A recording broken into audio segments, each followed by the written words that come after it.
One reaction with Levy, and welcome back to the Daily One Reaction. Let's start off with last night's game. Hawks 76ers. Hawks down big, 26 points down. They come back and win, and that's all thanks to Lou Williams and Trae Young and an epic collapse from the Philadelphia 76ers. And on the Sixers side, because they're the one that blew the lead, there's a couple things to look at. This team reminds me a little bit of last year's Clippers. There's two stars that are not working together right now, and it's really costing them because they should have won this game and pretty handily. And the same thing is that they got the same coach. So Doc Rivers has also got to look in the mirror and saying, how am I blowing these big leads? It's just not good. So that's a comparison I have. Whether this works long term, it's becoming less and less likely. This was the year for Philadelphia with Harden and Kyrie hurt, and the Hawks are the. I mean, you look at the East. That Kawhi left, LeBron left. This was the year for Philly to really put their mark here in the East, and they just didn't do it. If they lose this series and lose in Game 6, they have to go back to State Farm Arena in Atlanta. That's going to be a tough place to play. So there's a lot of questions right now in Philadelphia, and you got to give Atlanta credit where it's due.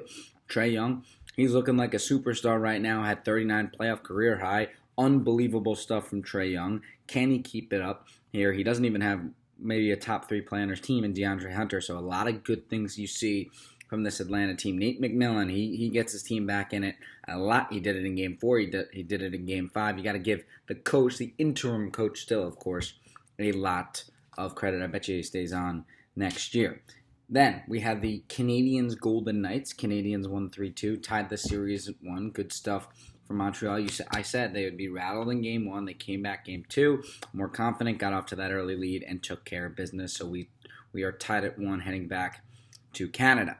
Clippers Jazz, fun game. We all thought the Jazz were going to win, and because Kawhi was out, and they looked great in the first quarter, but they were only up 5. And that kind of was the marking point. And Paul George, playoff P, came out and played really good basketball. 37 points, 16 boards. They win 119-111. I said 2 of the 3 of Batum, Jackson, and Morris had to step up and play big while PG played big. It was Jackson and Morris each scoring 20 plus. Good stuff from LA. A surprising win and probably one of the best wins of their franchise in the past year or so. So good things for LA there. For Utah, no Donovan Mitchell. They should have blown this game out in the first quarter. Mitchell was quiet. He only had 21. The key will be, can Conley come back in Game 6 or 7? I don't know. He had a setback actually in Game 2 between Games 2 and 3, so that's why he hasn't been in. We'll see what happens there. But I think he's the key right now because it would be very tough to win in LA. They haven't done it all series. But if the Jazz somehow pick it up, because you look at LA, you don't expect George to play that well again. Jackson and Morris, 2 of those 3 to step up again. So there's some positives for the Utah Jazz because Mitchell's not only scoring 21 points, he's going to get healthier and healthier. So I think there's some positives for Utah, but in the meanwhile, good for LA. Can they close it out will be the question in Game 6 or Game 7 to head to the conference finals. Again, no Kawhi Leonard. Clippers fear he has a torn ACL, so it's not looking good for them. Let's move on to today's action. U.S. Open just kicking off.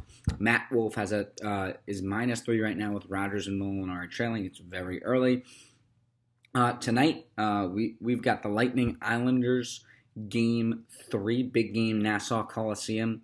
Key will be, can Tampa Bay limit the penalties because they've committed a lot, and can they really play smart hockey? Do they turn over the puck? I mean, Barry Trotz is so good at putting his team in the great position. They got to be in that great position too because I think Tampa Bay has more talent. It's going to be about can they execute and avoid the mistakes. That's the key for Game 3. And then Game 6 tonight, Nets, Bucks. Bucks are now favored by 6 against the Nets, which is very interesting. Nets trying to come on the road. This is a game must win, obviously, for the Milwaukee Bucks, and I expect them to win. Giannis, Middleton, Holiday at home. I expect Connaughton and Forbes to play really well. Those are the 2. Connaughton and Forbes, they played really well in the first half, kind of died down in the second. If they play really well throughout this whole game, they're at home. This is the advantage. I think Milwaukee should win rather comfortably at home.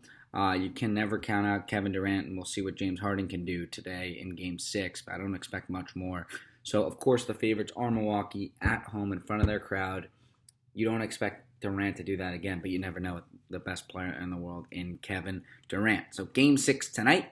That should be a lot of fun. Lightning Islanders Game 3. We also got the Euros and U.S. Open kicking off, so a big day of sports. So one reaction with Levy, the Daily One Reaction here on Thursday, June 17th.